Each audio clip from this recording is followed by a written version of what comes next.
The Biden administration admits to making a miscalculation with their Afghanistan troop pullout strategy.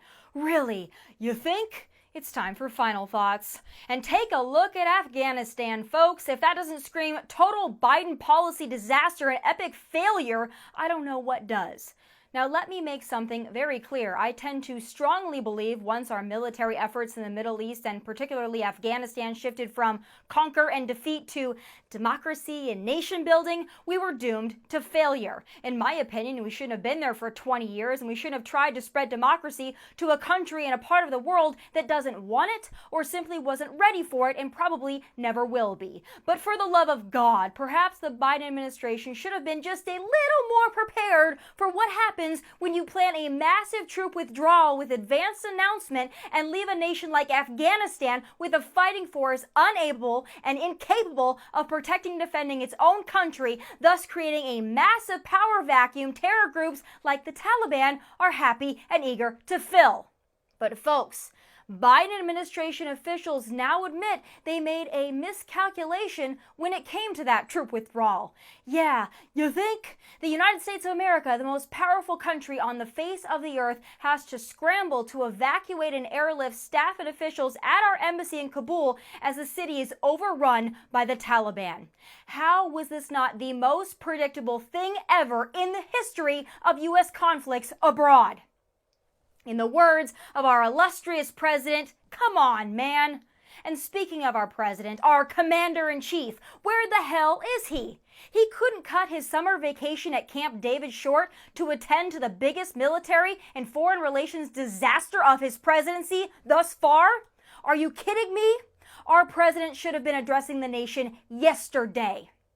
But this is par for the course for this embarrassment of a leader. Remember when his administration announced the withdrawal back before the 4th of July weekend and he, the sitting, or should I say sleeping commander-in-chief, was asked about it? I'm not going to answer any more questions on Afghanistan. Look, it's 4th of July. I'm concerned that you guys are asking me questions that I'll answer next week, but this is a holiday weekend. I'm going to celebrate it. There's great things happening. Happy things, man. Yeah, just a little over a month ago, a few legitimate journalists as well as Afghan leaders were rightfully concerned the government might collapse after the complete and rapid withdrawal of U.S. troops from Afghanistan. Well, it turns out their concerns were completely valid. Shocker. But even after this apparent and embarrassing failure of leadership, there remain a few journalists who refuse to criticize this administration, but find it fitting to lambaste a governor from a Midwest state for her inaction on the Middle East. Excuse me, Tom. What do you think the governor of South Dakota was supposed to do about Afghanistan?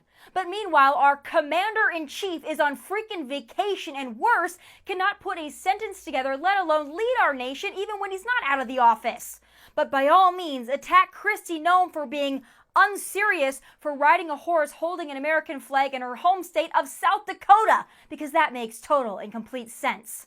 You know, I swear, I don't know if these media hacks are still just Trump deranged or perhaps so embarrassed by their propping up of this failed administration, they're becoming bitter and lashing out. But either way, their projection and their gaslighting is on another level. So far, the Biden administration has given us high gas prices, supply shortages, skyrocketing inflation, mixed messaging on COVID, masks and vaccines, closed schools, a wide-open border, a cackling vice president, and a sleepy commander-in-chief who either doesn't know what's going on or doesn't care. And now we have the mess in Afghanistan. Listen. I don't think we should be there. I don't think we should spend our money and lose American blood propping up a foreign nation and engaging in endless and unwinnable wars that are not ours to fight. But for heaven's sake, at least leave the troops and personnel the support and resources they need to safely and securely withdraw before being overrun by the Taliban and now terrorists running rampant like a gosh dang free-for-all. But that's what you get with Biden and these Democrats. Lawlessness, chaos, instability, and unrest everywhere, from the border to foreign nations to our streets, buses, curbs, and airports. But here's my theory. A third of the people who voted for Biden are quietly embarrassed at what they've done.